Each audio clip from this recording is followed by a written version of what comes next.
দিনে গো দয়াল প্রভু আমার কি জানি কি হইবে হইবে শেষের দিনে প্রভু গো যেদিন সব হারাইয়া আমি যাব একা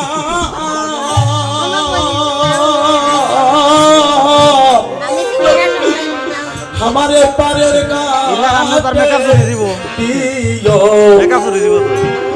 दियो देखा गो ओ प्रभु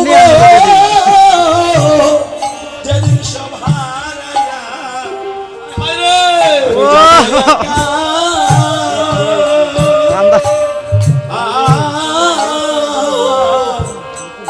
हमारे पारेर घाटे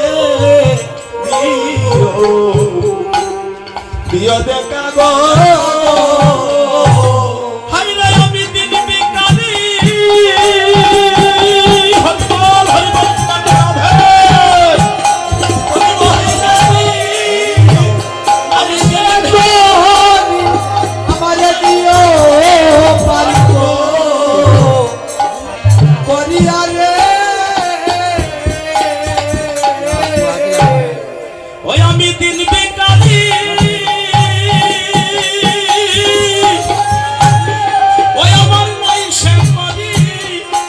সেই দিন নিও পার কো রিয়া গো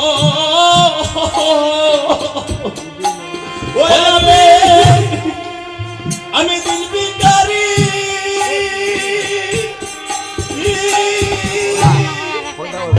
আমার নাই সে করি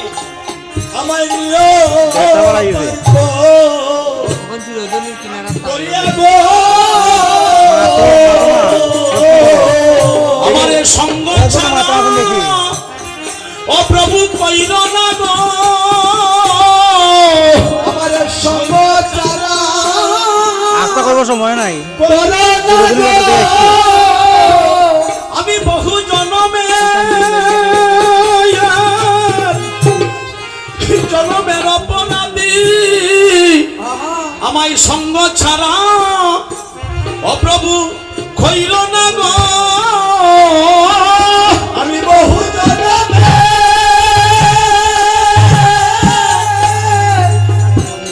অপরাধী আমার সঙ্গ ছাড়া কইর না গো আমার আর কি মানব জনম হইবে আমার আর কি মানব হইবে আমার কর্তা ঠাকুর একটু খেয়াল রাখবেন সকলের কাছে আমার নিবেদন যেদিন আমি সেই মেদিনী মহল কীর্তনে ছিলাম তিনি যে অসুস্থ ছিলেন সকলেই চিন্তায় পড়েছি ভগবান তোমার চরণে সঁপে দিলাম এই যে দোলাই পরে ক্রন্দন করছেন যেমন ব্রাহ্মণ পুত্র আজও তিনি রক্ষা হয়েছে সেই ভগবানের চরণে অশ্রুসিক্ত নয়নে সদাই সর্বদাই সুদৃষ্ট প্রেম হরিনামে নিমজ্জিত হয়ে দেখেন ব্রাহ্মণ পুত্র সকলের দোলা গায়ে মাখিয়া অশ্রুসিক্ত নয়নে গোবিন্দের চরণে সব সঁপে দিয়েছে ভগবান বলেছিল উত্তম কে উত্তম আমি কার কে আমার কে সুখী হয় যে ভক্ত সদাই সর্বদাই আমার চিন্তা করে আমার লাগে যার নয়ন ঝরে গুরু চরণে সারেন্ডার করিয়া সবকিছু যারা সঁপে দেয় সেই জানি আমি সদাই সর্বদাই ভক্তের কাছে থাকি